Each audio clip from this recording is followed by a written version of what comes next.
Maloy, naniniwala ka ba sa mga kulam? Bakit mo naman natanong yan, kulit?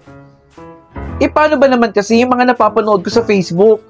Yung mga pinipisil yun dito, tapos umaaray kasi daw kinukulam daw yun. Pero nakakatakot din yun ha. Nanood ako kung paano makaiwas doon. Scripted lang yung mga yun. Huwag ka nagpapaniwala doon. Bawang. Kailangan daw natin maglagay ng bawang pampaiwas sa mga mangkukulam. Tapos sabi nila, kailangan daw maligo tayo ng may asin para napoprotektahan tayo sa mga mangkukulam. Subukan mo din yun. Alam mo, para kang pangalan mo eh. Ang kulit-kulit mo. Bala ka na nga dyan, aalis na Saglit! ako. Mag-antay naman po kayo. Magbabayad po ako, wala Hoy, pa Maloy! pong sahod. Sino ba yung kaaway mo? Kanina ka pa sigaw ng sigaw sa cellphone mo. Paano kulit? Itong may-ari ng bahay namin, ang kulit-kulit. Sinabihan ko na nga na wala pa tayong sahod eh. Walang iya pala yung may-ari ng bahay ninyo eh. Hindi mo siya makaintindi na wala pa tayong sahod? Mag-iingat ka, Maloy. Hindi mo alam kung anong pwedeng gawin sa'yo yan. Congratulations, Maloy. Promoted ka, sabi ng HR natin. Ang galing-galing mo. Talaga? Promoted na ako? Uy, congrats! Promoted ka na pala, Maloy. Sigurado akong mataas na naman yung sahod mo. Nako, baka konti lang yung nadagdagan sa sahod ko. Papunta na ako dyan!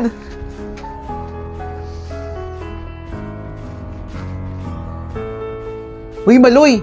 Ano yung nasa mukha mo? Hindi ko nga alam kung ano to eh. Bigla na lang tumubo. Bakit may sugat ka? Teka. Hindi kaya kinukulam ka na ng kapitbahay ninyo? Hindi naman ako naniniwala sa mga ganyan eh. Sabi ko naman kasi sa'yo eh, dapat nagbabaon ka ng bawang. Bakit ba kaya mo maniwala sa akin? Malay ko ba, 2024 na may naniniwala pa rin pala sa ganyan? Hay nako, Maloy. Paulit-ulit ko sasabihin sa'yo na wala namang masama kung susubukan mo. Lalo na, lahat na lang ng achievement meron ka. Lalo na rin yung mga naiinggit sa'yo. Yung kapitbahay mo. Hindi mo na ako papasok. Magpapacheck up muna ako. Baka madaan pa to sa doktor. Maloy, ilang linggo ka nang hindi nakakapasok. Nabalitaan ko na baka i-terminate ka raw ni boss. Subukan mo nga ganituhin yung palad mo. Kapag hindi nagpantay yung nililiit mo, ibig sabihin na kulam ka. Hindi pantay! Nakulam ka nga! Kulit! Tulungan mo ako! Anong gagawin ko? Sino kayo nang kulam sa'yo? Ito po.